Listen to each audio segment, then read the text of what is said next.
Bom dia, pessoal! Estamos aqui mais uma vez, graças a Deus. Nosso objetivo é, durante a semana, falar sobre Jesus, o Cristo, nosso Jesus, o Cristo.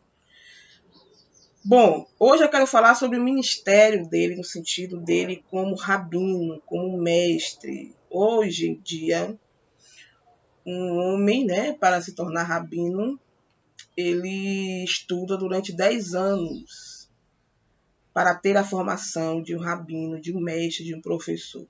E existem hoje duas escolas reconhecidas por Israel para que se possa estudar, ou lá em Jerusalém, ou nos Estados Unidos. Fora disso, não existe outro lugar que dê a formação rabínica. E eles estudam muito, muito, muito mesmo, né? E aí a gente fazendo um paralelo, só abrindo parênteses, nós estudamos, 4 anos, aqueles que prosseguem nos estudos e aquele que precisa, acho que nem precisa estudar para exercer o ministério, pastoral. Mas tudo bem.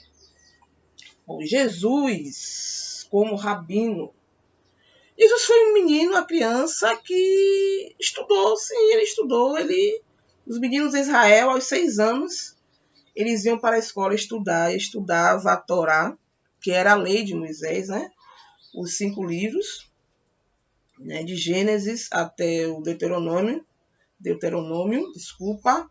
E aos 10 anos de idade, havia o final do primeiro ciclo, que quando eles se formavam, aos 10 anos, era chamado de Bet Sifé. Então, esses meninos, eles já tinham decorado toda a Torá, Então, era um estudo bem sistemático mesmo. E que escola era essa, Era a escola, farisaica, o templo. Vou estar depois falando sobre a relação de Jesus com os fariseus também. Algumas crianças, elas voltavam para o ciclo da sua família, para continuar, para aprender o ofício familiar. E aqueles que se sobressaíam, elas continuavam na escola e estudavam aos pés de algum rabino que tomava aquelas crianças como os seus discípulos, os seus talmidim.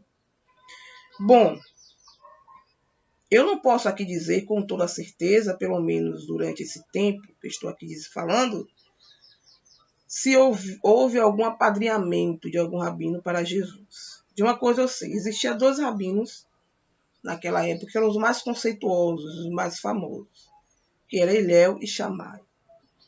E esses rabinos mais conceituosos, mais famosos, foram os rabinos que exerceram a influência sobre Jesus. O que é que eu quero dizer com isso? É isso mesmo que você entendeu agora aí. As palavras de Jesus não eram apenas as palavras de Jesus. Eram palavras, eram ensinamentos que existiam ou estavam pautados dentro de uma influência rabínica, dentro de uma influência farisaica, sim, mas que não era apenas dele. Ele bebeu na fonte desses 2 homens. Esses 2 homens foram influenciadores do pensamento de Jesus. Mas existe uma coisa aqui que se torna importante a gente lembrar aqui nesse momento, Como eu falei no início, hoje os rabinos eles levam um tempo estudando. Naquela época não tinha isso, Em que sentido? Eles não precisavam ter uma formação de tempo, estudando.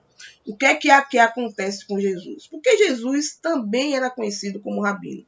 Porque ele tinha seguidores, ele exercia uma influência sobre o povo e ele ensinava a Torá. Ele ensinava a lei de Moisés, ele ensinava a lei de Deus. E cada rabino, ele tinha um livre direito de fazer uma interpretação pessoal, livre da lei. Tinha as escolas da época, mas eles não estavam presos a um padrão. É tanto que havia muita divergência de pensamento. Cada um poderia pensar de uma forma. E essa divergência naquela época era muito grande. Então, o conjunto de regras de um rabino, ou seja, o seu conjunto de interpretação, era chamado de jugo do rabino, era aquilo que ele levava sobre ele. E Jesus, ele muitas vezes foi hostilizado, sim, vamos dizer assim, pelos seus colegas fariseus, né, da época, por causa da sua forma de interpretar a Torá. Além de ele ter uma forma própria de interpretar, que era permitido naquela época, o que acontecia? Ele trazia, ele tomava sobre si o jugo das revelações dos profetas com relação a ele mesmo. Então, ele tinha seguidores, ele tinha multidões que o acompanhavam, ele exercia uma influência, vamos dizer assim, teológica na sua época, e ele tinha uma liberdade de interpretação. Mas, dentro desse contexto de liberdade de interpretação, ele foi influenciado por dois grandes rabinos, que era o Hillel e que era o Shammai. Então, porque Jesus também ele era assim diferente, né, da sua época. Ele trazia uma interpretação muito além do que aqueles homens falavam. E eu disse, ele trazia sobre si a interpretação dos que os profetas proferiram sobre ele mesmo. Ele era diferente na sua época.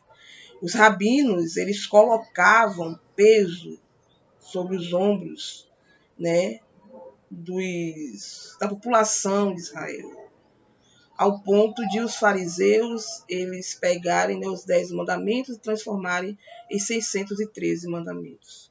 E Jesus resume em 2 mandamentos, tanto os 10 como os 613. E eles colocavam exigências absurdas dentro do povo. E Jesus ele diz algo que é importante: o meu jugo é suave e meu fardo é leve. Ou seja, a forma como ele interpretava a Torá não era uma forma que aprisionava as pessoas de forma tal que as pessoas não pudessem cumprir aquilo que ele estava dizendo na sua época. E ele continua fazendo o convite para nós sermos seus talmudins. Jesus tem muito a nos ensinar, Jesus tem muito a nos dizer, mas infelizmente na época que nós vivemos, nós perdemos essa conexão das palavras de Jesus. E novos, né, fariseus têm se levantado, como eu li o livro A Neurose da Religião, fala sobre o extremismo religioso, e o autor diz o seguinte, que o espírito dos fariseus pairam sobre as igrejas. E, infelizmente, esse espírito está mais forte do que naquela época de Jesus, né? E eu lhe convido a pensar sobre esse dia, sobre Jesus Cristo de Nazaré, o melhor dos rabinos, aquele que realmente interpretou a lei, a Torá, como deveria ser interpretada, né? O jugo dele, das interpretações, eram suaves, eram leves.